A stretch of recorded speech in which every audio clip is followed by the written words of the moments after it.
MTL Sports. We are on episode 108, making it up there pretty high in episode count. Today, we finally got what you guys been waiting for. We got some divisional previews, same as last year, y'all. We're gonna rank the teams in each division. We're gonna give you their records, their overall records, and we probably won't break down by position this year. We'll probably just go overall, like what are the strengths and weaknesses of each of the four teams and each of the 8 divisions. So. For today, we have the NFC North, and then for Thursday's episode, we will have the AFC North. So we're going to do NFC one day, AFC the other day, and we'll just alternate between that. But no further ado, guys, let's jump into this. Let's go.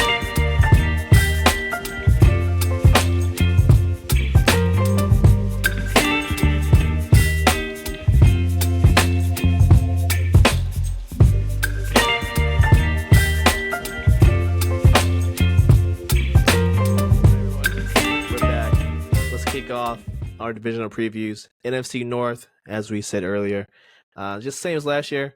We're going to break down the divisions, all that good stuff. So let's start with the NFC North. Lawrence, I'll kick it off to you first. Tell me who is your winner of this NFC North, and then from there, let's get a listen on what you think each team's win-loss record will be. All right, so I feel like the NFC North is going to be one of those fun divisions for the next few years. I feel like it's going to have like a little bit of an NFC South vibe, where there hadn't been a repeat winner in like ages, like year after year, just a new winner of the division, kind of like the NFC South, NFC East as well. So I'm actually predicting the Lions are not going to go back and win again. I got the Lions making in like 5th seed in the wild card, still top there, but I think the Green Bay Packers make a little bit of a move up. I think their defense will improve because they got rid of that coach. So their defense can only improve from there. Wide receivers are going to get better with one more year. I think giving him that money was also important. It kind of shows you have faith in him. And as long as he stays healthy, based on his production last year, I can see how he can win this division. But I think this is going to be one of those divisions that's won with a kind of everyone having the same record. Kind of just comes down to like a tiebreaker. So if I was to really break it down, I'm still saying that the Packers are going to probably, at best, have 11 wins. I think at best. Okay. I think the division's just too good. So at best, they have 11 wins. I think the Lions also have 11 wins, but the Packers are going to do Packer things, and they're going to beat the Lions at home, which is important, which they hadn't lost to the Lions in forever at home. And I kind of have a gut belief that the Packers are just going to have a better divisional record, which will give them the leg up in the conference. So I think the Packers and Lions both have 11 wins. I think the Vikings are meddling around there with around 6 or 7 wins. And honestly, I think the Bears are going to be on the outside looking in of the wild card with about 8 wins at best. I don't see the Bears getting more than 8 wins. I just don't think Caleb Williams is all that amazing. I think the big thing is we always get excited about USC quarterbacks, but USC quarterbacks never really pan out to be anything at all. I mean, Sam Darnold was the last one. He wasn't very good. Matt Leinart was the next coming of Jesus, and he wasn't very good. I think it's just something that constantly happens. I think last season when he played good teams at USC, he didn't really come through. I remember the one big one was against Notre Dame. It's like, I think they were like only a 3-point underdog, but I think they were at home, and he got picked off like 3 times. So against good defenses, he kind of was getting cooked, and based on the things coming out in practices and stuff, he was getting cooked by his own defense. And the thing that just rubbed me the wrong way was like even in the Hall of Fame game, they didn't even throw him out there for a drive. Yeah. And, I mean, not even a drive. Like, dude, you're a rookie. You have to be playing week 1 of the preseason. You just gotta. I mean, there was players on the Texans who played last year who just played a single drive. I'm pretty sure Nico Collins played a drive. I'm pretty sure Tank Dell played a few snaps just to get his feet back underneath him. I don't even think he caught a ball, but I mean, those guys are proven at this point, and they Yeah. played. I don't see why Caleb Williams wasn't able to play one drive. Um, but that's what they wanted to do. Yeah, but that thing just kind of rubs me the wrong way. And then honestly, if anything was to happen to Caleb Williams, well, I think Bagans okay. I don't think he's amazing. So I think what happens is with the Bears, we've fallen in love with their pickups this season. So when I say pickups, like DJ Moore is coming back.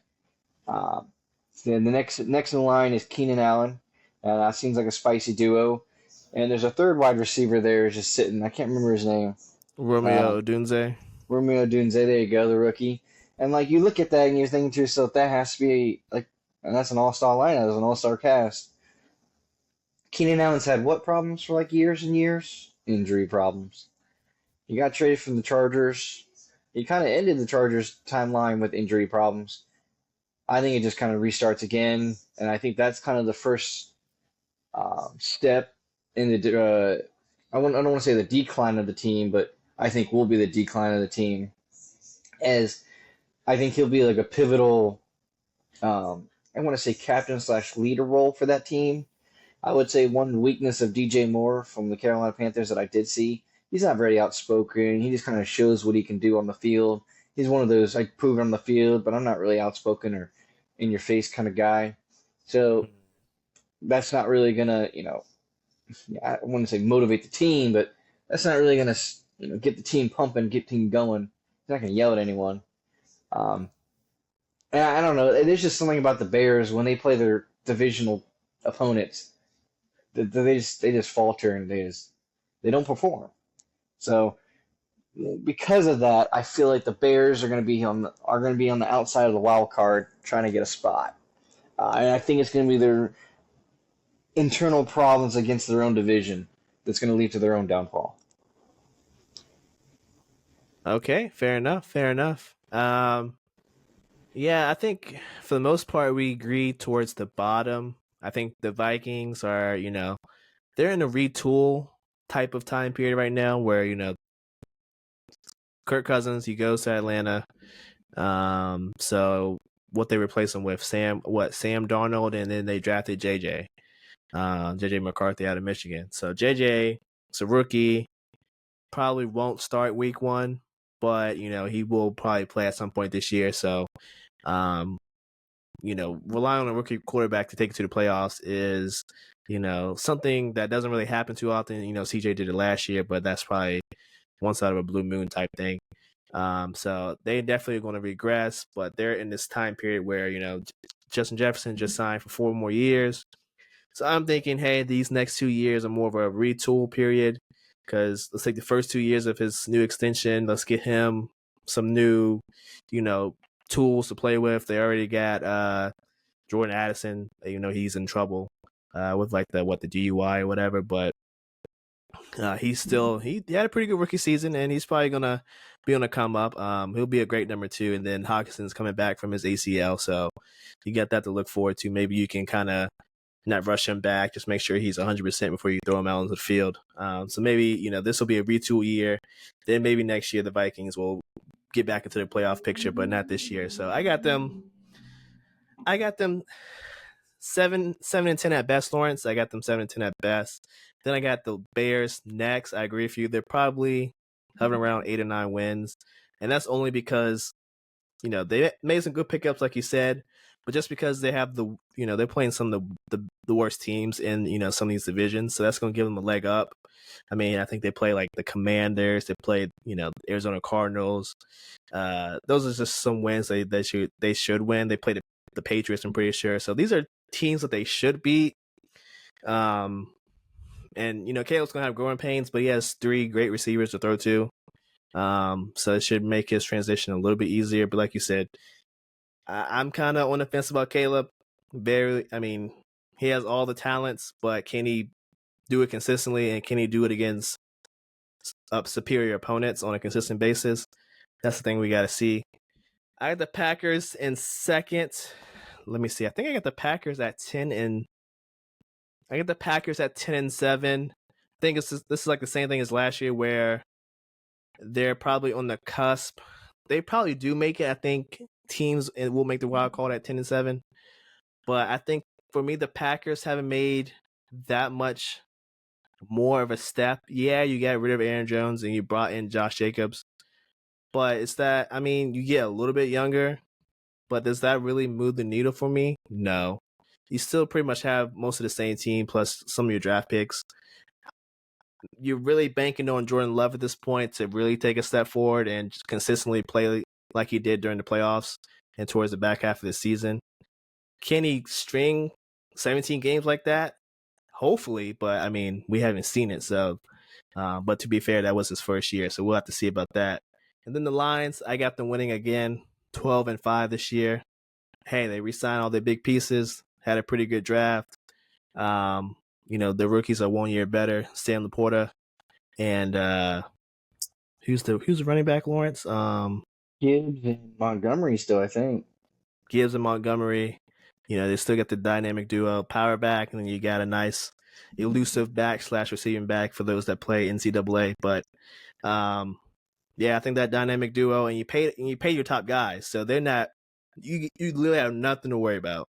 Now, Dan Campbell, maybe rethink some of your decisions. Don't go for it on every fucking fourth down. But hey, like some people say, that if that's how you get there, you gotta keep doing it. But I think it's pretty insane to keep trying the same thing and it's not working. So maybe switch it up a little bit. You know what I'm saying? But yeah, I get the Lions winning this division back-to-back years. This year, just at 12-5. I guess one thing I should point out, I guess one thing I should ask, or just look up right now, and I'm looking it up right now. Who's the kicker for the Lions? Because last year they did not believe in him ever. So who did they bring in? Who do they have in here right now as kicker? Well, they signed the UFL guy, but I think he got injured, so I think they had to sign someone else. So right now, Michael Bagley. I don't know if that's the guy. He was there last year. Right now, okay, so he's the guy that got hurt. I think this is the UFL guy, the guy that kicked like the 60-yarder the first game or something. Jake Bates. Yeah. I mean, honestly, what they need is a kicker that they can believe in to kick a field goal or an extra point ever. Because I don't understand. Last year they just didn't. Like you said, they went for it way too much, and I think that's kind of their downfall and their undoing. And I think that's one of the things I give the extra leg to the Packers because of just because coaching is a little bit more proven. Not saying Dan Campbell's a bad coach at all, but Matt LaFleur has I don't want to say a better tree, but I mean, you look where he's come from. Like, look who his I guess compadres are. Yeah, I mean, those guys are all pretty much cooking in other places in the league. I mean, Matt LaFleur with the team he had somehow snuck their way into the NFC Championship.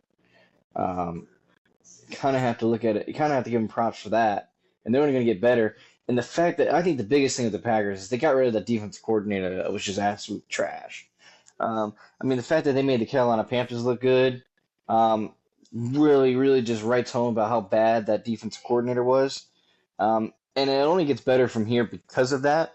If you can improve on that defense, I think this team goes a lot further. Well, it's kind of hard to say go a lot further. I think they just win a little bit more. And give themselves an easier path this time in the playoffs instead of giving themselves a more difficult path. Maybe this time you don't have to go into the Cowboys Stadium, even though it might be a good thing. You don't have to go into Jerry World to get a win. Yeah. Maybe you make Jerry World come to you. Those guys don't want to play in the cold. So I think those are just the small things that the Packers are going to have a leg up on. Their defense is going to get better.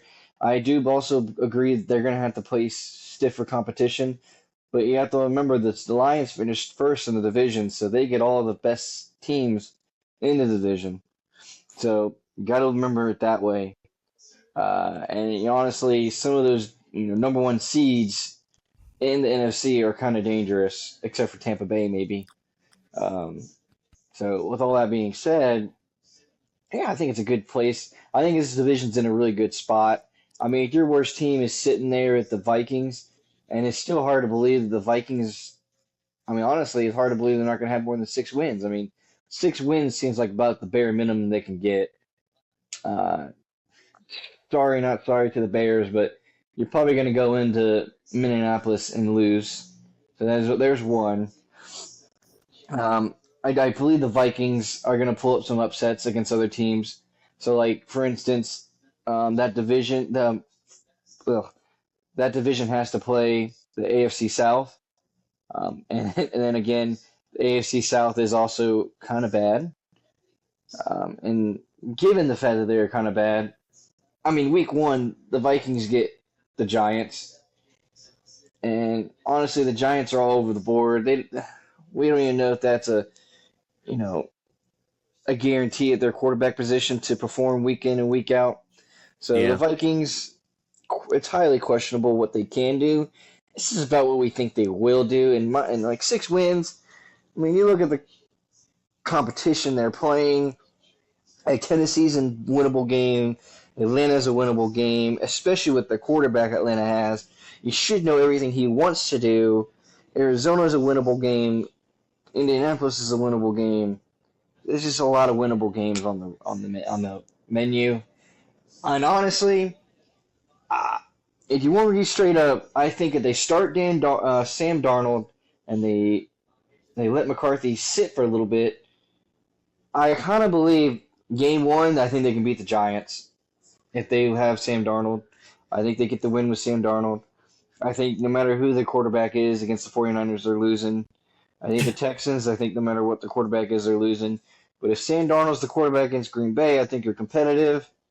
And then at that point, I think you're just letting it ride because at that point, you probably, in the Texans game, may or may not have let McCarthy get some snaps. And you're looking at him on the sidelines, and you watch him in practice, and you're saying to yourself, we just keep with the Darnold thing, and we don't. And then you head into the bye week, and you just let McCarthy roll with it. And those few games that he got to sit and not get murdered and beat up by some of the best defenses, aka the Jets, I wouldn't say the Packers, the Texans, the 49ers, and you let them get a rival, which is Detroit, which means you're automatically going to play them really good. It's just what happens. Divisional games, you play really good. Yeah. It almost always happens. I think the Rams are going to be good offensively. Defensively, I think they have vulnerabilities.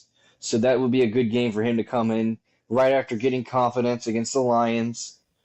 And then you got the Colts, which is a completely winnable game, whether who the quarterback is or not. Jaguars, I mean, they're choke artists. We know that what they do on a regular occasion. So I think you just let Darnold start.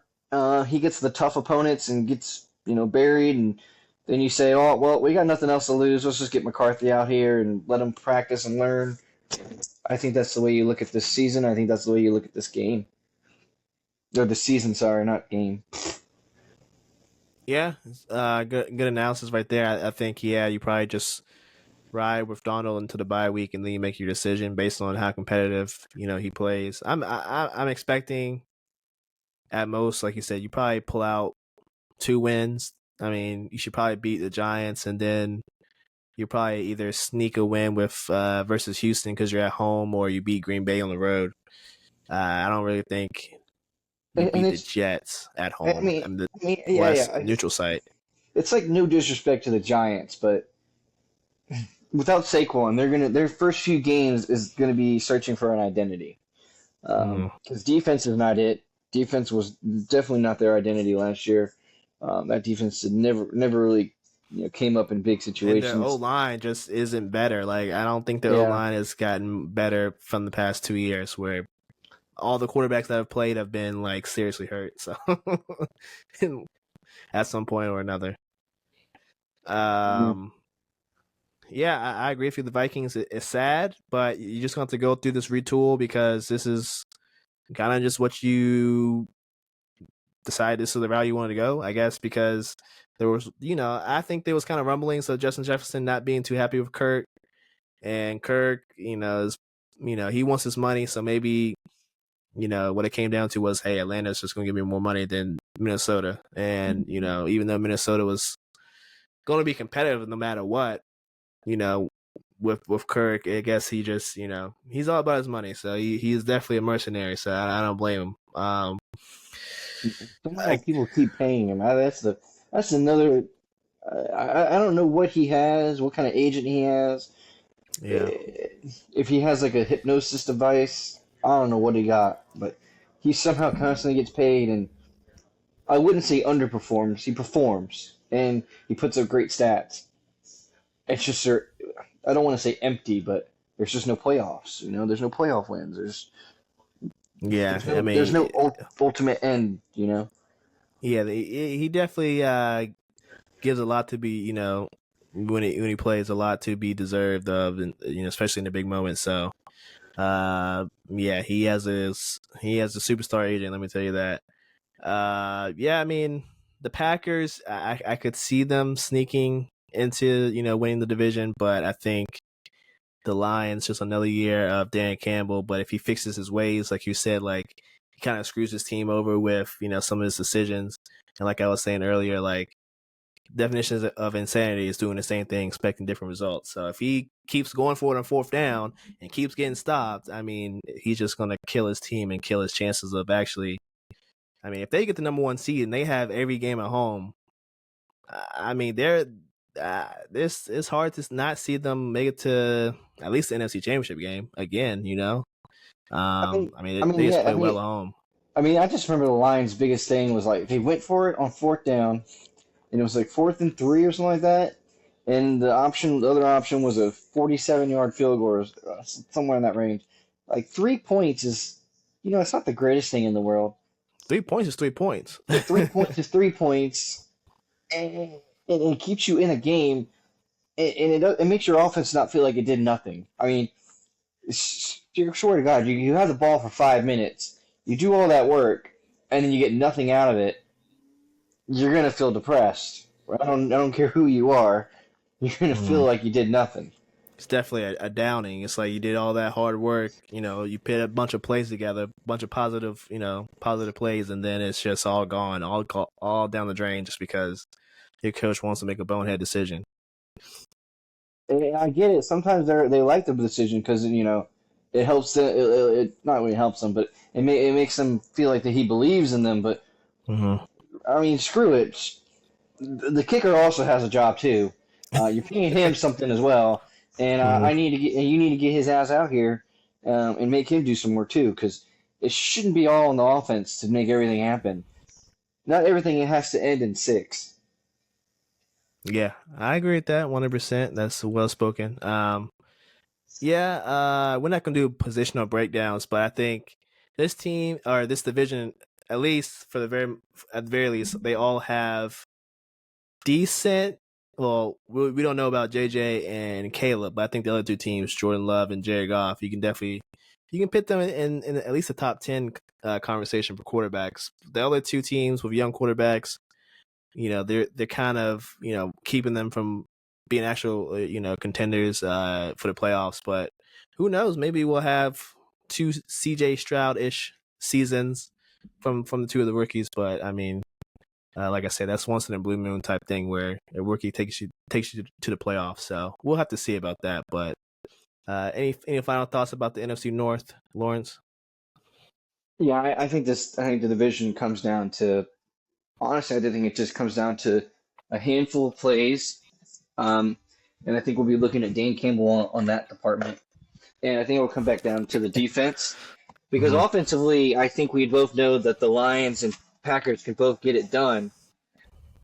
The only questions I have defensively, one being the Lions, Yeah. without C.J. Gardner Johnson because he went back to the Eagles, um, kind of a I wouldn't say ugly move, but they didn't want to give you love. They saw you in other places and then said, okay, let's give you love. Okay. I don't know why he went back, but he went back.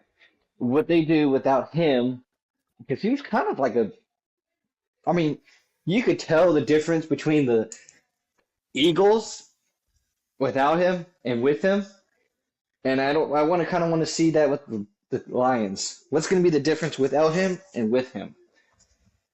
Because we don't know if they're going to be the same defense without C.J. Gardner-Johnson. Because I don't know what it is. There's just something about him that wherever he goes, his defense that he's on is just is consistently better and um, I guess more uniform. And then honestly, it's the Packers. You got rid of your bad defense coordinator. You have one of the best corners in the league. Can you use it to your advantage? Can you close out a game and not have to make Love score 25 plus a game? Yeah, I think it's fair to think more of Love after you got his big payday, but we just got to keep into consideration. It is his second year starting, so I guess we have to give him just a tiny bit of grace, but we'll have to see on that. Let's move on to some Olympics. And honestly, we still got a lot to talk about. SummerSlam was this weekend. UFC Fight Night on ABC was this weekend.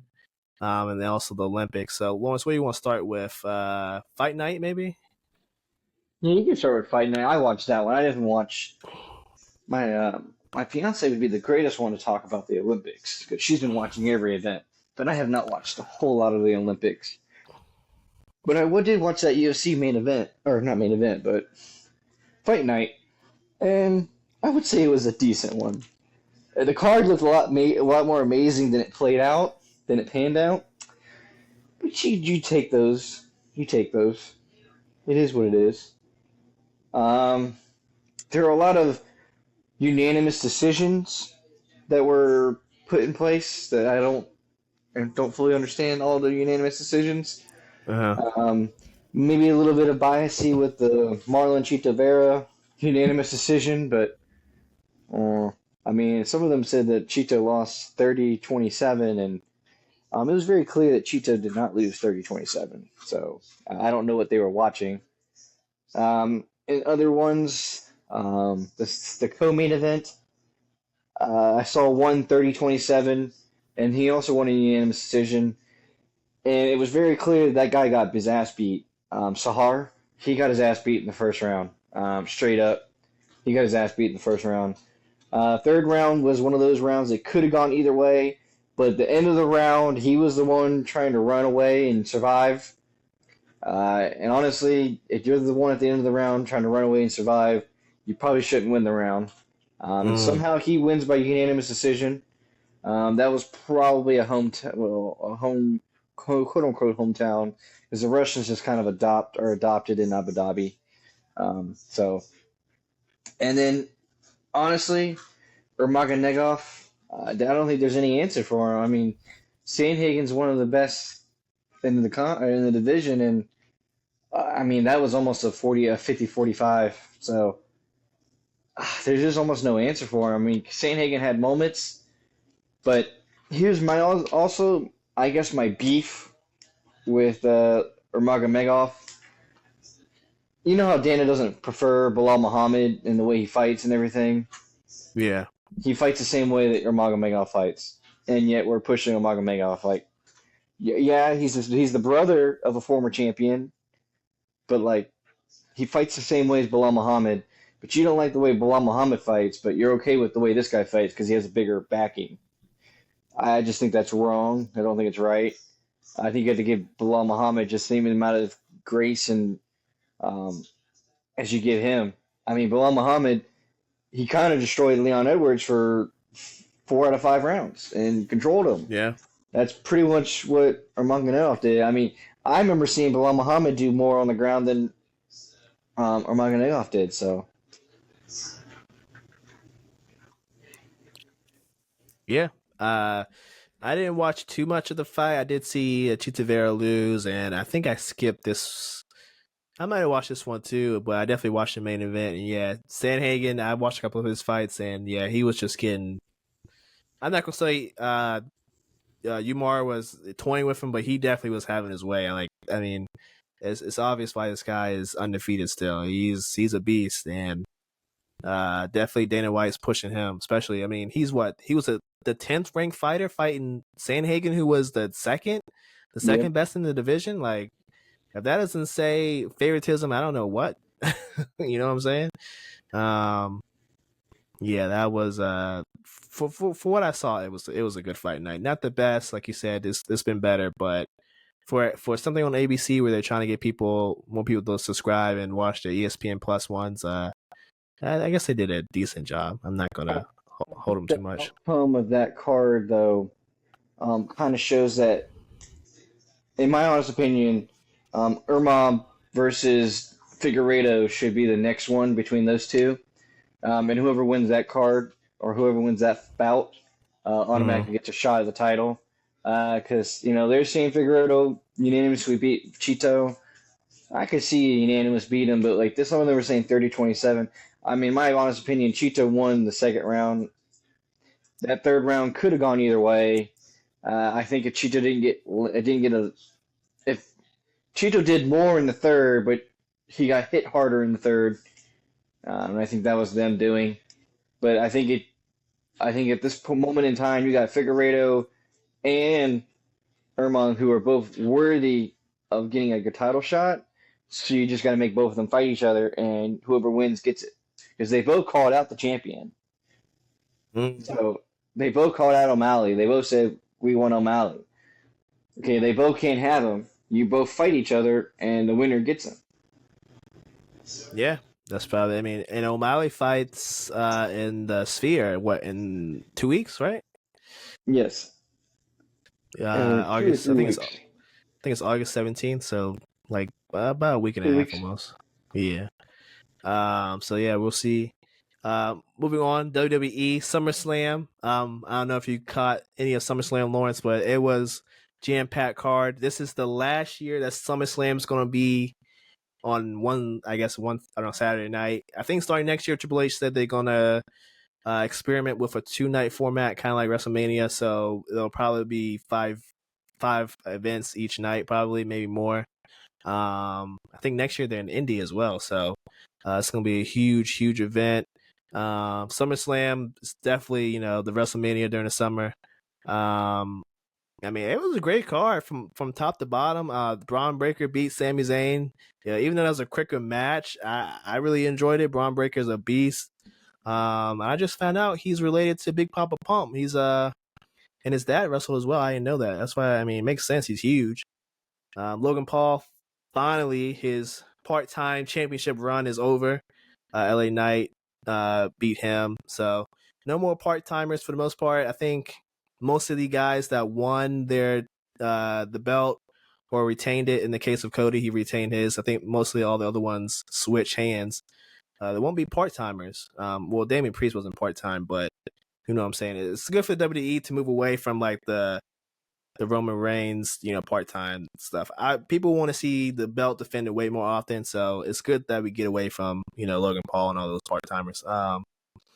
Liv Morgan retained as well against Mommy and Dominic. I guess he switched sides, and then if you're watching Raw, tonight, I guess you'll see the aftermath of that. And Drew McIntyre beat CM Punk. Seth freaking Rollins was the guest referee. That was a crazy fight. Gunther beat Damian Priest, and then Finn also kind of stepped in and kind of helped Gunther out right there. And then I'm sure you saw, Lawrence. If you didn't, you got to see this. Our tribal chief, he came back, helped out Cody Rhodes, retained his WWE championship against Solo Sikoa in the Bloodline. Jacob Fatu and Tonga Valoa, or Tonga, I don't know how to pronounce that guy's name, but the whole bloodline, or the new bloodline, was there, and our tribal chief took him out, bro. How do you feel about SummerSlam? I don't know if you got it or not. I caught it. It was a good. I didn't see the first few. I saw Logan Paul lose to LA Knight. Was not mad. I mean, I was sad. I'm kind of I like KSI. I don't really care for Logan, but as long as KSI is getting that Prime dollar, who cares? True. I watched Liv Morgan and Rhea Ripley. I watched Ripley dislocate her shoulder, and honestly, I was watching it the whole from there on, and I was like, so when are they gonna call it? Because it's very clear as day her shoulder is out of socket, very clearly. I mean, it was hard to miss. Hard to miss. And I'm pretty sure she fought for another 5 freaking minutes. and the Yeah. whole ass dislocated She shoulder. kept fighting. She kept fighting after that, yeah. Yeah, I mean, there wasn't much she was going to do. I mean, it just kind of felt like it was delaying the inevitable. So, Mm. Drew McIntyre, I saw the highlights of that one. Did not watch that one. I do want to watch that one in its full entirety, as I'm watching Sheamus karate chop a man in the chest. And then I don't know if you caught the last two, Gunther versus Damian Priest, and then the American Nightmare versus Solo Sikoa, the fake tribal I, chief. no, I watched the tribal chief come in because it's been all over the TikToks. I didn't make it that late into the night, but I did watch that one where he got late into the night. Tribal chief came back. Everyone's been posting everywhere about it. Good to see that one.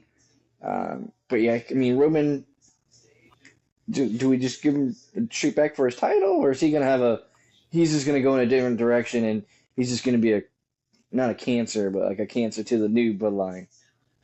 Yeah, I I think kind of want to see what that storyline for him is. I don't want to see him go straight back for a title, because then honestly it feels forced, and they're gonna want to push him for another title run.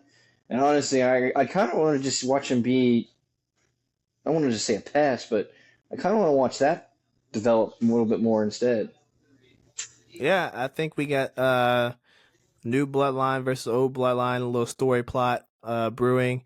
He's booked for this upcoming Friday SmackDown, so we'll have more kind of like the aftermath to the follow up on.